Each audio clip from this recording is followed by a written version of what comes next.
Os irmãos podem se assentar. E nesse momento nós iniciaremos a devocional, como é previsto nesse momento de culto. E eu convido os irmãos a abrir a Bíblia na carta do apóstolo Paulo, segunda carta aos Coríntios. Leremos o capítulo 5, a partir do versículo 14 até o 17. Segundo aos Coríntios 5, do 14 ao 17. A versão que eu vou usar aqui é a Nova Almeida, a terceira edição da revista atualizada.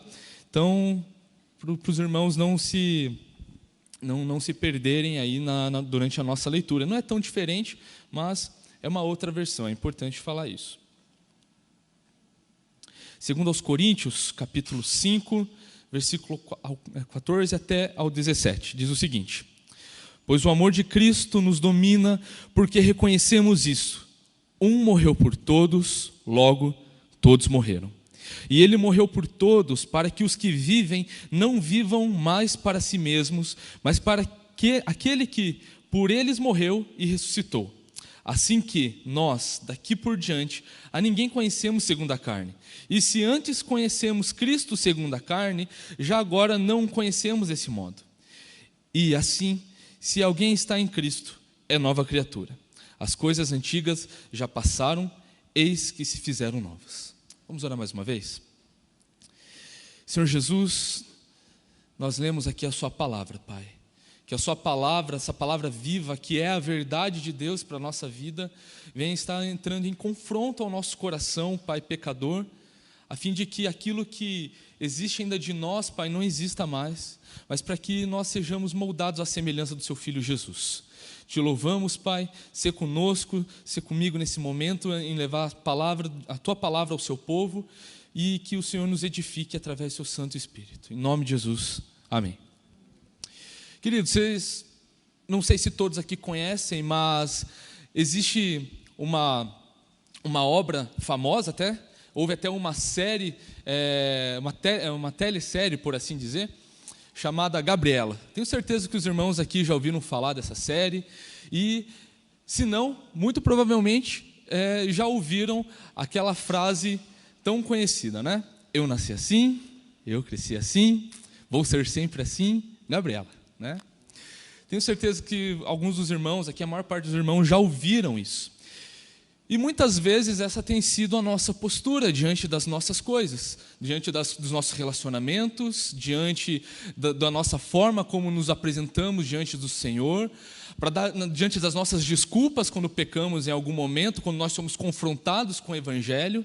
Nós dizemos isso: eu cresci assim, eu aprendi dessa forma, meus pais me ensinaram dessa forma, mas a palavra de Deus nos ensina o contrário. A palavra de Deus fala que nós morremos em Cristo. Aqueles que conhecem a Cristo morreram em Cristo. O primeiro versículo, o versículo 14 que nós lemos aqui, inicia dessa forma: pois o amor de Cristo nos domina, porque reconhecemos isto. Na versão mais tradicional, essa palavra domina, ela é traduzida como nos constrange. Nos constrange. Esse é o pressuposto para todos aqueles que são filhos de Deus. Aqueles que conheceram a Jesus em algum momento da sua vida. O amor de Deus nos constrangeu. Esse amor dado por Deus através do seu Filho Jesus nos constrangeu. Porque vamos pensar na pessoa de Deus, na pessoa de Jesus Cristo. Deus perfeito, santo, sem pecado algum, se fez um ser humano como eu e como você, suportando aquilo que era merecido a nós. Mas por ele ter sido nascido dessa forma, ele em nenhum momento quis ser igual a Deus. A gente vê isso quando Paulo escreve aos Filipenses. Ele, sendo Deus, não quis usurpar essa autoridade que lhe era devida, como quando veio para cá, no momento oportuno da história. E mesmo assim, Jesus ele cumpriu por infinita graça. É esse amor que nos constrange. O apóstolo Paulo, depois de falar que pois o amor de Cristo nos domina, nos constrange, porque reconhecemos uma coisa, que um morreu por todos, logo todos morreram.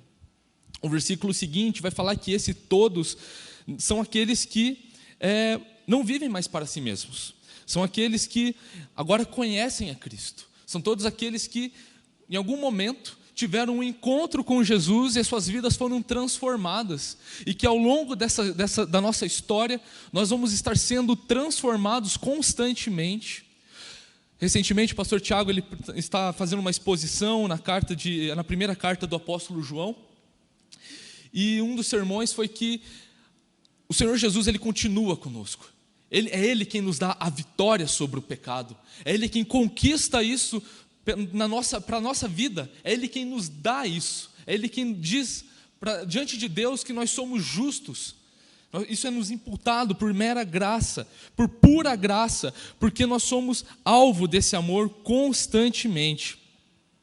E é necessário que, se nós entendemos que nós somos filhos de Deus, entendemos que nós, por causa do sacrifício de Cristo, nós morremos junto com Ele no batismo, ao longo da nossa vida, nós precisamos entender que esse amor que nos constrange faz com que nós agora tenhamos novidade de vida.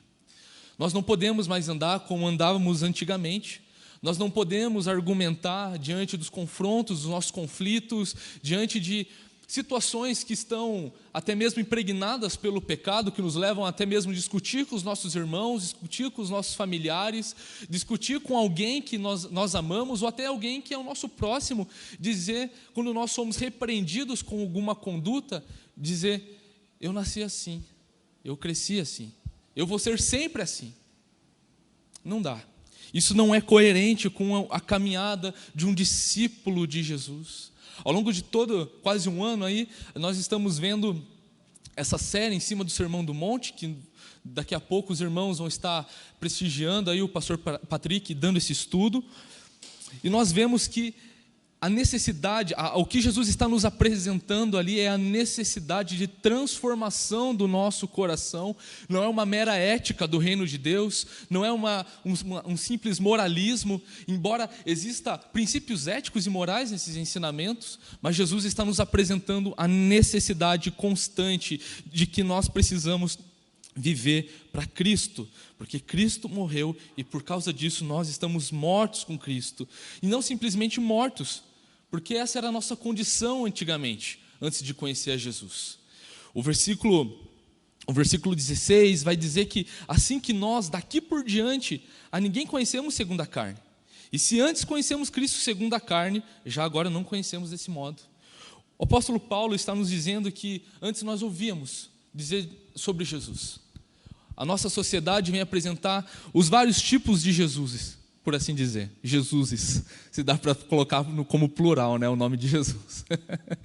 Mas existe um tipo de Jesus, existe só um Cristo, o Cristo que morreu por um povo que não presta, um povo que peca constantemente, mas que é por causa dessa morte que nós hoje podemos viver em santidade. Por causa dessa morte, nós não temos mais o direito de usar a nossa antiga carne, como o apóstolo Paulo fala aqui, a ninguém conhecemos segundo a carne. Agora nós conhecemos a Cristo, que antes nós ouvíamos só de falar, como qualquer outro tipo de Jesus, mas agora como nós conhecemos Ele como nosso Senhor, como nosso Salvador, nós precisamos andar em novidade de vida, porque sabemos que esse Jesus é aquilo que fala no versículo 15, que morreu e ressuscitou. Agora não conhecemos Ele desse modo, como Cristo que veio, morreu e ressuscitou pelos nossos pecados, a fim de que agora nós andemos em novidade de vida. E o versículo 17 finaliza: e assim, entendendo tudo isso, se alguém está em Cristo, é nova criatura, as coisas antigas já passaram, eis que se fizeram novas. Pelo contexto que a gente vê, nós entendemos que essas coisas novas se trata do nosso novo caminhar, de como nós vamos dar cada passo. A Bíblia está repleta de ensinamentos de como nós podemos andar em novidade de vida. Em tudo que nós vamos fazer, nós precisamos dar graças ao Senhor. Em tudo que nós vamos fazer, nós precisamos refletir a pessoa de Jesus Cristo. A terminologia cristão, a gente vê isso na Bíblia, lá no livro de Atos, que foi justamente outorgada aos discípulos de Jesus porque eles andavam conforme Jesus Cristo. Por isso que eles foram chamados a partir de um momento ali como cristãos, porque eles andavam na semelhança do seu mestre. E nós, quando nós olhamos para a Bíblia, quando nós lemos a Bíblia, conhecemos a Jesus, como que nós temos olhado isso, entendido isso e trazido à prática da nossa vida? Como que as nossas ações também, como cada passo que nós fomos dar, tem refletido essa novidade de vida em nós? No início desse tempo que nós estamos tendo aqui pela manhã, nós lemos o que João Batista diz lá no Evangelho de João, capítulo 3, versículo 30, e ele diz claramente: importa que ele cresça e que eu diminua. E se nós andamos como discípulos de Jesus, que amam a sua palavra, que querem resplandecer a glória de Deus em tudo que nós formos fazer, é necessário que nós entendamos que nós somos nova criatura, porque o Senhor Jesus morreu por nós e porque Ele tem o domínio sobre a nossa vida. Nós precisamos andar à semelhança do nosso Mestre. Não é por obrigação, é por amor, é um amor mútuo. Nós amamos o Senhor porque Ele nos amou. E nós, entendendo isso, nós não vemos outra escolha a não ser andar nos passos do Senhor Jesus. O apóstolo Paulo, lá em Gálatas, capítulo 2, versículo 20, vai dizer o seguinte: logo já não sou eu quem vive, mas Cristo vive em mim, e esse viver que agora tenho na carne, vivo pela fé no Filho de Deus que me amou e se entregou por mim. Nossa caminhada de fé, como cristãos, como aqueles que amam e que dizem que são cristãos, precisa ser coerente. Essa caminhada precisa ser coerente com aquilo que nós professamos. O nosso país, ele é majoritariamente cristão, mas nós olhamos a nossa volta, nós vemos ainda a desigualdade social, nós vemos os cristãos se preocupando em juntar dinheiro para fazer grandes eventos ao invés de investir em missões. Nós temos demonstrado muitas vezes um mau testemunho diante daqueles que ouvem. Quando ouvem a palavra de Jesus, já tem uma repulsa, porque diante do testemunho de muitos cristãos, não é coerente com aquilo que Jesus ensina, com a postura de muitos cristãos. Até quando nós vamos estar dando essa desculpa de que nós nascemos dessa forma? Nos lembrando de como era a nossa vida antes de conhecer Jesus Cristo. Nós precisamos andar em novidade de vida, buscar a instrução da palavra de Deus, na palavra de Deus, uma vida de oração, de piedade, uma vida de comunhão uns com os outros, nos importando uns com os outros, demonstrando esse amor. O amor de Deus é tão grande e nós somos tão pequenos que esse amor ele precisa transbordar e ele transborda da nossa vida. E esse transbordar precisa afetar aqueles que estão à nossa volta. E como que nós estamos fazendo isso? Esse amor ele precisa nos constranger dia após dia. Nós precisamos recorrer à palavra de Deus e olhar para o Cristo que é revelado nas Sagradas Escrituras e entender que é esse Cristo que morreu em nosso lugar. E porque Ele morreu em nosso lugar, nós somos dele agora. E nós devemos andar de uma forma coerente por ser o nosso Mestre, o Senhor Jesus, que é santo, perfeito. Nós vamos errar, nós vamos pecar. E diante disso, nós precisamos ter uma postura de humildade, de humilhação, no melhor sentido das palavras, da humilhação, que é aquela necessidade de sofrer com o pecado e de não se conformar com isso, mas andar de uma forma que resplandece a glória de Deus, buscar o Senhor Jesus, implorar pela misericórdia de Deus, e Deus, como um Pai amoroso, Ele vem até nós. O Espírito Santo que o Senhor Jesus dá a nós, nos permite ter esse acesso ao Pai, a buscar o Senhor, a ter uma vida, uma novidade de vida todos os dias.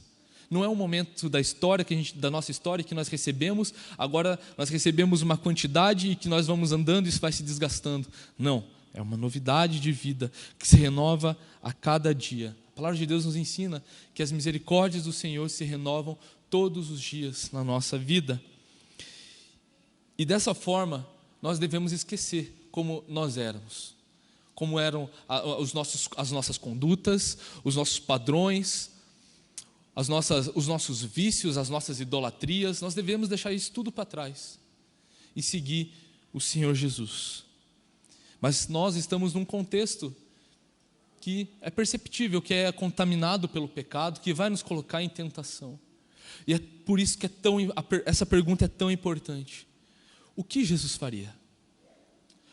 Jesus, ele ouviria isso que eu estou prestes a ouvir? Jesus falaria isso que eu estou com vontade de falar? Jesus tocaria nisso que eu estou tentado em tocar? Pense nisso. O que Jesus faria? Como que nós estamos andando em novidade de vida, como discípulos de Jesus? Como que a nossa vida tem refletido a glória de Deus?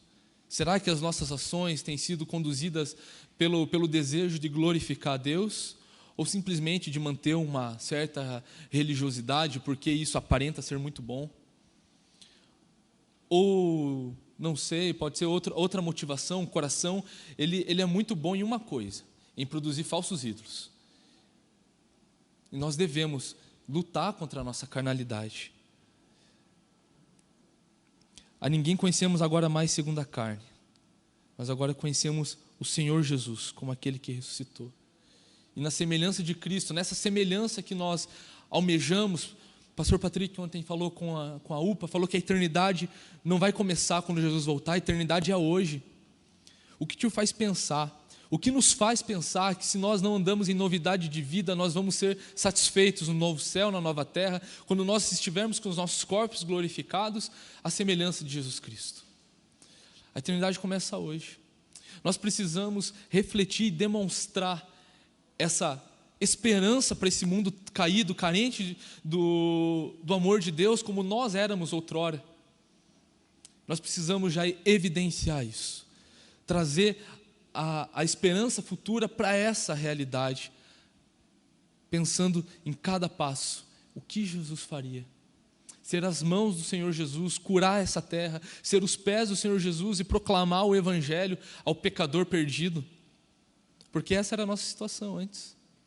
Hoje nós não falamos assim mais, eu nasci assim, eu cresci assim, você sempre assim.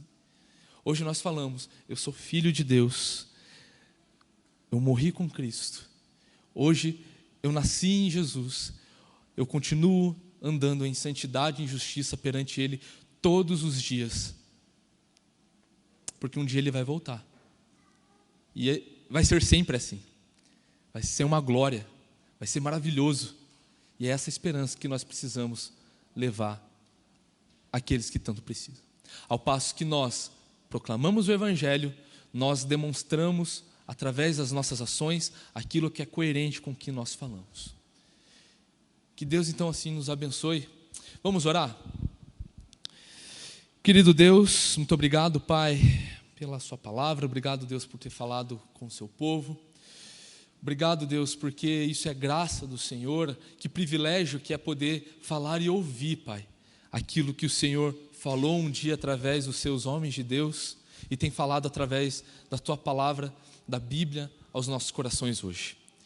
Que nós jamais, Pai, percamos o foco de Ti, que nós não pensemos, Pai, em trazer a nossa própria glória, em pensar naquilo que é melhor para nós, nos nossos convívios, naquilo que nós fazemos, naquilo até mesmo como nós nos relacionamos com o Senhor, mas que o Senhor cresça e que nós diminuamos, que o Senhor seja a razão do nosso viver todos os dias, e que em nada, Pai, nós tenhamos falta, porque nossa esperança e a nossa satisfação está em Ti, e da forma como nós procedemos, da forma como andamos, nós também nos sintamos satisfeitos, porque o Senhor nos ama, e que nós não nos esqueçamos disso, que nós tenhamos a compreensão contínua disso, de que se estamos aqui é porque o Senhor nos ama, que nós possamos também levar esse amor adiante.